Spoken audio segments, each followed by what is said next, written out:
नमस्कार भाइयों बहनों, मैं अपनी एक कविता आपके समक्ष प्रस्तुत कर रहा हूँ। मेरी कविता का शीर्षक है संस्कृत। प्राचीन काल में हमारे देश में समस्त ज्ञान का साहित्य संस्कृत में लिखा जाता था। आयुर्वेद का जो ज्ञान था वह भी संस्कृत में लिखा गया है।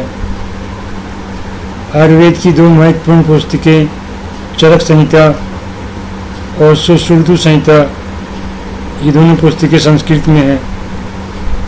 और भी आयुर्वेद का बहुत सा साहित्य संस्कृत में ही है। इसी तरह वेद, उपनिषद, गीता, रामायण और योग भी संस्कृत में ही लिखा गया था। गणित का जो साहित्य है प्राचीन काल का, वह भी संस्कृत में ही लिखा गया था। इस तरह से प्राचीन काल में संस्कृत एक बहुत ही महत्वपूर्ण भाषा थी। आज भी संस्कृत एक बहुत महत्वपूर्ण भाषा है। भारत की समस्त भारतीय भाषाएं संस्कृत से ही निकली हैं और विश्व की अन्य भाषाएं भी संस्कृत से बहुत अधिक प्रेरणा लेती हैं। इन्हीं सब बातों को ध्यान में रखकर मैंने ये कविता लिखी है। अब मैं आपके समक्ष अपनी कविता प्रस्तुत कर रहा हूँ। इस कविता का शीर्षक है संस्कृत। संस्कृत एक अमर भाषा है। संस्कृत एक परम भाषा है। संस्कृत में है वेदों का ज्ञान। संस्कृत में है उपनिषद महान। संस्कृत है हर भाषा की जननी। संस्कृत है हम सब की चांदनी। ये संस्कृत है सबसे प्राचीन। ये संस्कृत सदा नित्य नवीन। हिंदी है इस संस्कृत की बेटी। ये सदा इससे प्रेरणा लेती। संस्कृत में है गीता हमारी। रामायण है इसी में दुलारी। संस्कृत में है आयुर्वेद सारा। गणित भी है इसमें सुनहरा। इस योग का ज्ञान संस्कृत में है। सारा अध्यात्म भी इसमें है। सारी दुनिया इसकी भक्त है। इस दुनिया में इसका रक्त है। इसका साहित्य परम समृद्ध है। संगीत इसका परम समृद्ध है। संस्कृत में है शोभा का ज्ञान। संस्कृत में है आशा की उड़ान। संस्कृत में है प्रकृति की तान। संस्कृत में है भारत की शान। संस्कृत में है भारत के प्राण। संस्कृत में है भारत की शान। इस तरह मित्रों मेरी ये कविता समाप्त होती है। अब मैं आपके समक्ष अपनी दूसरी कविता प्रस्तुत कर रहा हूँ। इस कविता का शीर्षक है हिंदी। हिंदी आज हमारी राष्ट्रभाषा है। ये भाषा बहुत ही महत्वपूर्ण है और ये भाषा बहुत ही महान और श्रेष्ठ है।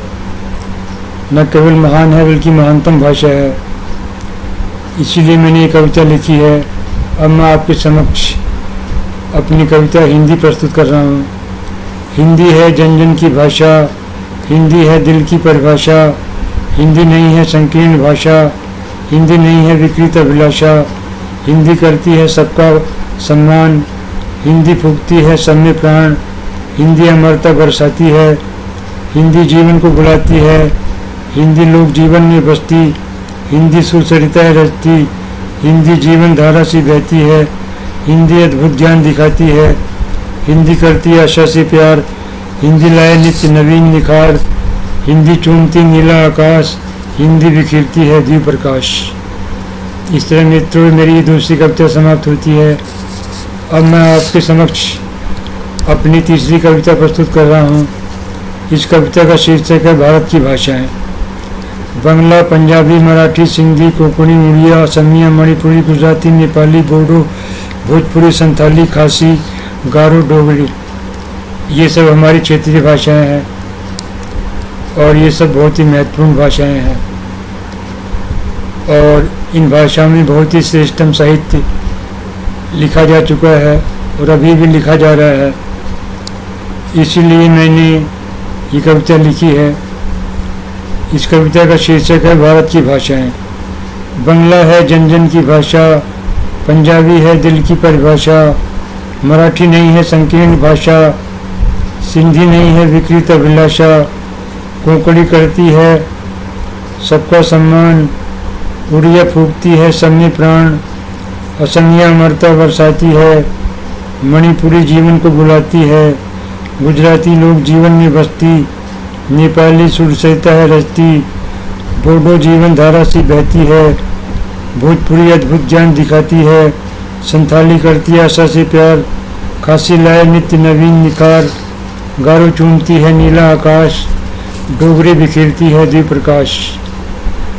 इस तरह मित्रों मेरी ये तीसरी कविता समाप्त होती है। अब मैं आपके समक्ष अपनी चौथी कविता प्रस्तुत कर रहा हूँ। इस कविता का शीर्षक है तमिल, कन्नड़, तेलुगु और मलयालम। ये चारों भाषाएं बहुत ही महत्वपूर्ण हैं और ये हमारी बहुत ही महानतम भाषाएं हैं और ये सब भाषाएं हमारी अपनी हैं। तमिलनाडु के जो नेता हैं उन्होंने हिंदी और संस्कृत के प्रति वहाँ के लोगों के मन में दुर्भावना भर दी है। इस दुर्भावना को दूर करना बहुत ज़रूरी है। वैसे तमिलनाडु के लोग बहुत अच्छे हैं और वो हिंदी सीखना चाहते हैं, पर वहाँ के नेता वहाँ के लोगों को हिंदी से दूर ले जाते हैं। इस कुव्यवस्था को हमें बदलना है और इसीलिए मैंने ये कविता लिखी है। अब मैं आपके समक्ष अपनी कविता प्रस्तुत कर रहा हूँ। इसका शीर्षक है तमिल, कन्नड़, तेलुगु और मलयालम। तमिल है जन जन की भाषा, कन्नड़ है दिल की परिभाषा, तेलुगु नहीं है संकीर्ण भाषा, मलयालम नहीं है विकृत अभिलाषा, तमिल करती है सबका सम्मान, तमिल करती है सबका सम्मान, कन्नड़ फूकती है सब में प्राण, तेलुगु अमरता बरसाती है, मलयालम जीवन को बुलाती है, तमिल लोग जीवन में बसती, कन्नड़ सुर सहता है रचती, तेलुगु जीवन धारा सी बहती है, मलयालम अद्भुत ज्ञान दिखाती है, तमिल करती आशा से प्यार, कन्नड़ लाए नित्य नवीन निखार, मलयालम चूमती नीला आकाश, तेलुगु बिखेरती है दिव्य प्रकाश। इस तरह मित्रों मेरी ये चौथी कविता संपन्न इस तरह मित्रों मेरी ये चौथी कविता समाप्त होती है। मैंने भारत की लगभग सभी भाषाओं का वर्णन किया है इन कविताओं के माध्यम से, जो अभी मैंने आपके समक्ष प्रस्तुत की हैं। विश्व में जितनी भाषाएं हैं सारी भाषाएं महान हैं और महानतम हैं और सारी भाषाएं हमारी अपनी भाषाएं हैं, क्योंकि सारी मानव जाति हमारी अपनी ही है, क्योंकि भारतीय संस्कृति समस्त मानवता को अपना एक परिवार समझती है और इसलिए हमें सभी भाषाओं का सम्मान करना चाहिए और सभी भाषाओं में जो श्रेष्ठ साहित्य है उसको पढ़ना चाहिए और अपने ज्ञान का विस्तार करना चाहिए। इस तरह मित्रों अब मैं अपनी कविताएं अपनी अगली वीडियो में प्रस्तुत करूंगा।